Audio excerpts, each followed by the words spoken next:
Learn physics with a clear concept চ্যানেলের পক্ষ থেকে প্রথমেই সকলকে স্বাগত জানাবো এবং আজকের ক্লাসটা আমি শুরু করব। আজকে আমরা আলোচনা করব তড়িৎ প্রবাহে তাপীয় ফল সংক্রান্ত গাণিতিক সমস্যা সমাধানের সূত্র। Q is equal to IT, যেখানে কিউ প্রবাহিত তড়িৎ আধান, আই প্রবাহ মাত্রা এবং টি তড়িৎ প্রবাহের সময়। W is equal to Q V, যেখানে W কার্য, কিউ তড়িৎ আধান, Q is equal to IT, V বিভব প্রভেদ।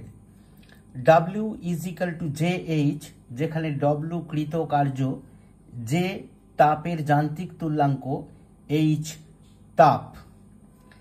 জুলের সূত্র H varies as I square, যেখানে এইচ উৎপন্ন তাপ, আই প্রবাহ মাত্রা।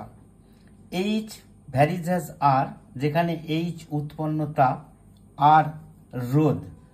এইচ ভ্যারিজ অ্যাজ টি, যেখানে এইচ উৎপন্ন তাপ, টি প্রবাহের সময়।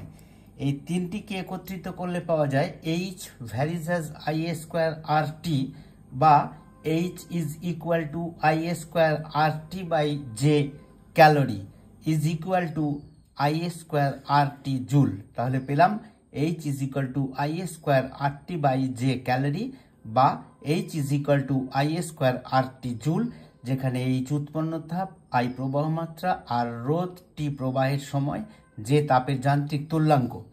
এখান থেকে পেলাম H is equal to I square RT জায়গায় লেখা হয়েছে I square R square T, তাহলে একটা আর উপরে গুণ করা হয়েছে আর একটা নিচে গুণ করা হয়েছে, তাহলে পেলাম H is equal to V সমান আই আর, তাহলে আই স্কোয়ার আর স্কোয়ারের জায়গায় লেখা হয়েছে V square T by J R, এটা সিজিএস পদ্ধতিতে। আবার এইচ সমান V square T by R, এটা এসআই পদ্ধতিতে। আজকে এই পর্যন্তই। আমার ক্লাসটা শোনার জন্য সকলকে ধন্যবাদ।